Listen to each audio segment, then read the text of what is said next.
नमस्कार प्यारे बच्चों, आज का अध्ययन हम शुरू करते हैं चैप्टर 1 विद्युत आवेश एवं विद्युत क्षेत्र के अंदर एक टॉपिक जिसमें अनंत लंबाई के एक समान आवेशित रेखीय चालक के कारण विद्युत क्षेत्र की तीव्रता का मान ज्ञात करना है।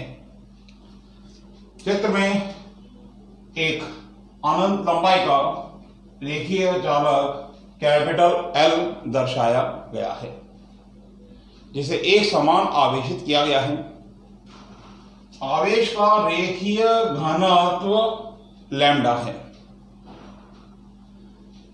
इस आवेशित चालक से स्मॉल आर दूरी पर स्थित बिंदु P पर हमें विद्युत क्षेत्र की तीव्रता का मान ज्ञात करना है। इसके लिए हम इस आवेशित रेखीय चालक को अक्ष मानकर स्मॉल r त्रिज्या और स्मॉल l लंबाई का एक बेलन बनाते हैं। एक बेलन का निर्माण किया, वो बेलन स्मॉल r त्रिज्या का है और इसकी लंबाई हमने स्मॉल l मानी है। ये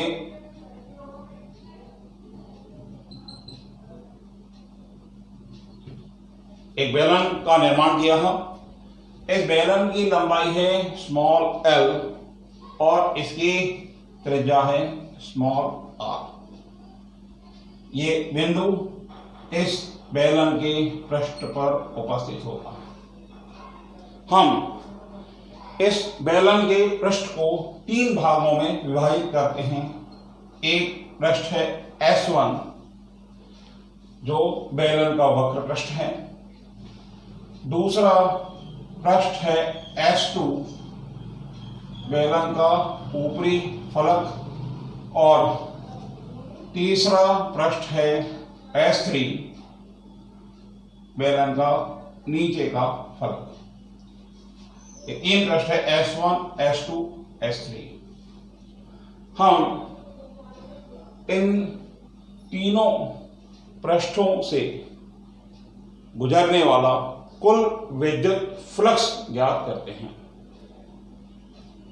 इस पर उपस्थित आवेश के कारण विद्युत क्षेत्र की दिशा सभी स्थानों पर इस तरीके से दर्शाई जा सकती है। ये विद्युत क्षेत्र की तीव्रता की दिशाएं हैं।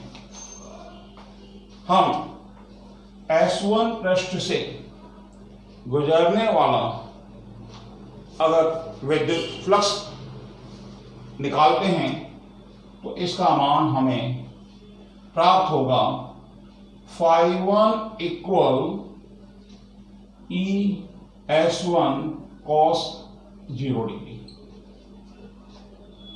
अगर हम S2 और S3 से गुजरने वाला विद्युत फ्लक्स ज्ञात करते हैं तो इनके मान हमें 0 प्राप्त होंगे, क्योंकि इन पृष्ठों पर तीव्रता और क्षेत्रफल की दिशाएं लंबवत है। फ्लक्स का सूत्र होता है ES cos थीटा। थीटा का मान 90 डिग्री। 90 डिग्री होने के कारण cos 90 का मान 0। अतः S2 और S3 का फ्लक्स 0 होगा। तो इस बेलन के अंदर उपस्थित आवेश के कारण इस बेलन से गुजरने वाला संपूर्ण विद्युत फ्लक्स का मान हमें ES1 प्राप्त होगा। S1 बेलन का वक्र पृष्ठ है। हम बेलन का वक्र पृष्ठ जानते हैं 2 पाई RL होता है। तो जो फ्लक्स का मान हमें प्राप्त होगा E इंटू 2 पाई RL।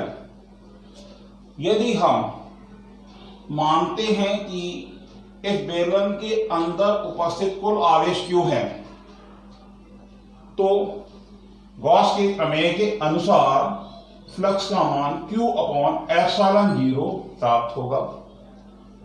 हम इन दोनों की तुलना करके तीव्रता का मान ज्ञात कर सकते हैं। P बिंदु पर तीव्रता का मान E कितना होगा, इसके लिए सूत्र क्या होगा, इन दोनों समीकरणों की तुलना से हमें इसका मान प्राप्त होगा। हम इनकी तुलना करते हैं। E इंटू 2πrl बराबर Q अपॉन एप्सिलॉन 0, और इसे हल करने पर हमें प्राप्त होगा E बराबर 1/2π epsilon 0 into Q upon L into R। Q upon L lambda के बराबर होता है।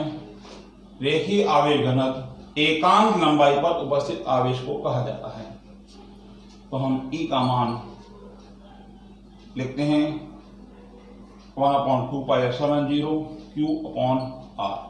ये फार्मूला है एक अनंत लंबाई के रेखीय चालक द्वारा उत्पन्न विद्युत क्षेत्र की तीव्रता के लिए। इसके पश्चात हम पहले चैप्टर के अंतिम प्रश्न की चर्चा करते हैं। इस प्रश्न में हम गॉस की प्रमेय का उपयोग करते हुए एक समान आवेशित पतले गोलीय कवच के कारण विद्युत क्षेत्र की तीव्रता का मान 3 परिस्थितियों में ज्ञात करेंगे। गोले के बाहर, गोले के पृष्ठ पर और गोले के अंदर। मान लीजिए R त्रिज्या का एक समान आवेशित गोलीय कवच है, एक खोखला गोला है, इसकी त्रिज्या स्मॉल r है। स्मॉल r इस गोले की त्रिज्या मानी है। इसको हमने एक समान आवेश प्रदान किया है, धनात्मक आवेश इस पर है, उपस्थित है। हमें इस आवेशित गोले से गोले के बाहर स्थित बिंदु P पर विद्युत क्षेत्र की तीव्रता का मान ज्ञात करना है। इस बिंदु की दूरी है स्मॉल x,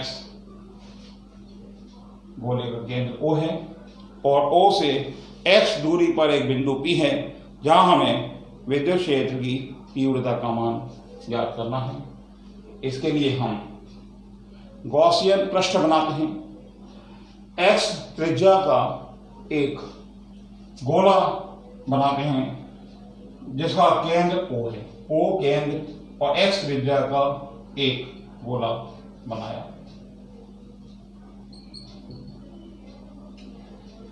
माना P बिंदु पर विद्युत क्षेत्र की तीव्रता है E, तो इस गोले से गुजरने वाला कुल विद्युत फ्लक्स फाई बराबर हमें प्राप्त होगा E, गोले के प्रत्येक बिंदु पर तीव्रता का मान E समान है, इनटू इस गोले का क्षेत्रफल 4πx² इंटू cos 0 डिग्री। जो पृष्ठ, जो गोले का पृष्ठ है, इस पृष्ठ के क्षेत्रफल की दिशा और तीव्रता की दिशा समान है, अतः तीव्रता और क्षेत्रफल के मध्य बना हुआ कोण शून्य होगा। तो फाई का मान हमें प्राप्त होगा E इंटू 4πx²।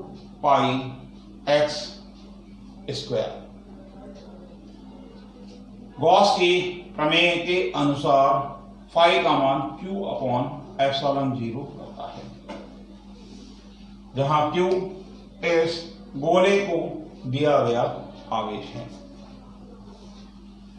हम यदि इसकी तुलना करें तो E इंटू 4πx² बराबर Q अपॉन एप्सिलॉन 0। E बराबर 1/4πε0 Q/x², ये मान P बिंदु पर विद्युत क्षेत्र की तीव्रता के लिए होगा। तो गोले के बाहर तीव्रता का मान E बराबर 1/4πε0 Q/x² होगा। इस सूत्र से स्पष्ट है, जैसे जैसे दूरी बढ़ती जाती है तीव्रता का मान कम होता जाता है। अब इसके पश्चात हम गोले के पृष्ठ पर विद्युत क्षेत्र की तीव्रता का मान ज्ञात करते हैं। यदि P बिंदु गोले के पृष्ठ पर होगा तो x का मान r के बराबर होगा। x और r के मान समान होंगे, अतः पृष्ठ पर तीव्रता का मान E बराबर 1/4πε0 Q/r² होगा। यदि हम बिंदु गोले के अंदर लेते हैं, यानी P बिंदु गोले के अंदर है और इसकी दूरी स्मॉल x है, O से E की दूरी स्मॉल x ली। पहले P बिंदु बाहर था तो तीव्रता का मान हमें प्राप्त हुआ था 1/4πε0 Q/x²। जब बिंदु पृष्ठ पर होगा तो हमें फार्मूला x का मान r लेकर के E बराबर 1/4πε0 Q/r²। यदि बिंदु अंदर है तो हम इस दूरी को त्रिज्या मान करके एक गोले का निर्माण करते हैं। इस गोले पर उपस्थित आवेश का मान 0 है। गोले को दिया गया आवेश इसके पृष्ठ पर उपस्थित है, अंदर आवेश का मान 0 है, अतः अंदर आवेश का मान 0 होने के कारण फाई का मान 0 होगा, विद्युत फ्लक्स का मान 0 होगा, क्योंकि फाई इक्वल Q/ε0। अंदर आवेश 0 है, अतः अंदर के पृष्ठ से गुजरने वाला फ्लक्स 0 होगा और फ्लक्स 0 होने के कारण तीव्रता का मान भी 0 होगा। यदि हम Q का मान 0 लेते हैं तो E बराबर 0 हमें प्राप्त होता है। अतः गोले के अंदर प्रत्येक बिंदु पर विद्युत क्षेत्र की तीव्रता का मान 0 होता है। तो हमने 3 परिस्थितियों में विद्युत क्षेत्र की तीव्रता का मान ज्ञात किया। गोले के पृष्ठ पर, गोले के बाहर और गोले के अंदर। तो गोले के अंदर तीव्रता 0 होती है, पृष्ठ पर तीव्रता अधिकतम होती है, और जैसे जैसे हम बिंदु बाहर लेकर के दूरी बढ़ाते जाते हैं तो तीव्रता का मान कम होता जाता है। आज के टॉपिक में आज के वीडियो में हमने गॉस की प्रमेय का उपयोग करते हुए 3 प्रश्नों का अध्ययन किया।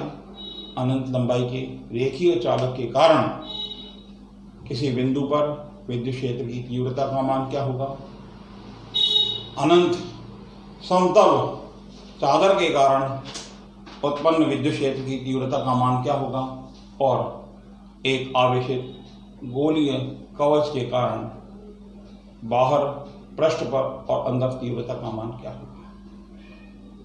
इसके पश्चात हम अगली वीडियो में नेक्स्ट चैप्टर स्टार्ट करेंगे। Thank you, good bye.